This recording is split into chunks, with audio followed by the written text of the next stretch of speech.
कांग्रेस एक साथ मिलकर प्यार से डिस्कस करके असम को एक चीफ मिनिस्टर देगी। ये मैनिफेस्टो असम ने बनाया है, असम की जनता ने बनाया है।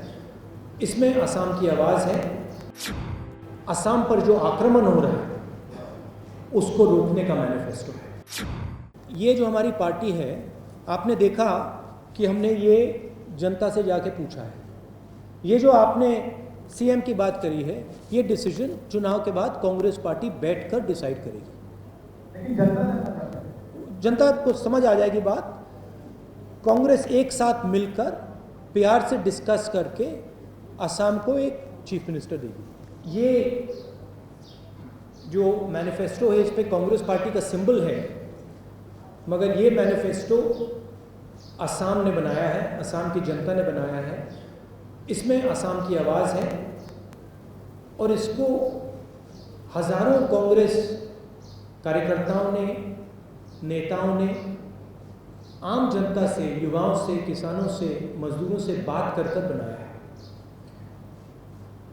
ये मैनिफेस्टो 5 गारंटी देता है, मगर ये मैनिफेस्टो ये भी गारंटी करता है कि जो असम का इतिहास है, असम की भाषा है, असम की हिस्ट्री है, कि उसकी हम रक्षा करेंगे।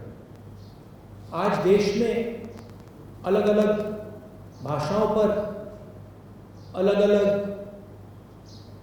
कल्चर पर आक्रमण हो रहा है। प्रधानमंत्री जी कहते हैं एक हिंदुस्तान होना चाहिए। हम कहते हैं कि हिंदुस्तान में अलग अलग विचारधाराएं हैं, अलग अलग भाषाएं हैं और इन सब की जगह होनी चाहिए। तो ये मैनिफेस्टो सिर्फ 5 गारंटी नहीं देता है, ये मैनिफेस्टो असम पर जो आक्रमण हो रहा है उसको रोकने का मैनिफेस्टो है। मैं कांग्रेस पार्टी के नेताओं को, कार्यकर्ताओं को धन्यवाद करना चाहता हूं कि उन्होंने काम किया, असम के लिए काम किया, कांग्रेस पार्टी के लिए काम किया। नहीं, देखिए वो अजमल पे अटैक नहीं कर रहे हैं, वो असम पे अटैक कर रहे हैं। जो असम में जो भाईचारा है, जो आपका कल्चर है, आपकी हिस्ट्री, उस पर अटैक कर रहे हैं और वो रोज़ उस पर अटैक करते हैं। और ये जो टीम यहाँ बैठी है, असम की रक्षा कर रही है। ये रियलिटी है।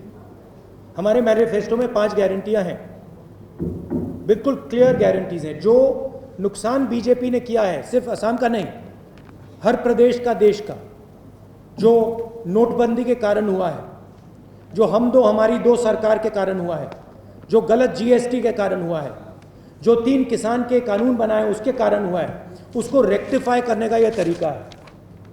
5 गारंटीज क्लियर कट हैं, असम की जनता को एक बेस देने की, फाउंडेशन देने की। मगर इसका मेन लक्ष्य यह है कि हम यहाँ असम की संस्कृति, उसकी हिस्ट्री, उसकी कल्चर की रक्षा कर रहे हैं। ये इलेक्शन अजमल का नहीं है, ये इलेक्शन असम के बारे में। NDA government has attacked the economic backbone of this country.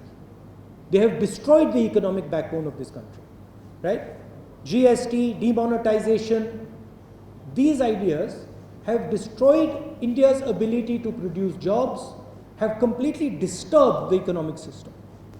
Now they have no choice. They have no choice but to go and privatize prime assets of the Indian state. Prime assets of the Assamese people are now going to be privatized by the BJP one after another. We are completely against this. There are things that can be privatized, but strategic assets must not be privatized. Strategic assets protect the country, defend the idea of the country, and those are not to be privatized. The main problem here is a problem that has been created by the BJP. The reason Assam is in debt is because the BJP has destroyed the Indian economic system. Today, India is unable to produce jobs. You can go in any state, small and medium businesses produce jobs. Farmers, agriculture, construction produces jobs. All these things are dead in the water. None of them are functioning. That is why they have no choice but to try and monetize what is left. Believe me, even after they monetize what is left, the Indian economy will not start. because they basically fundamentally don't know how to run this country. This country cannot be run by dividing it, by making people fight.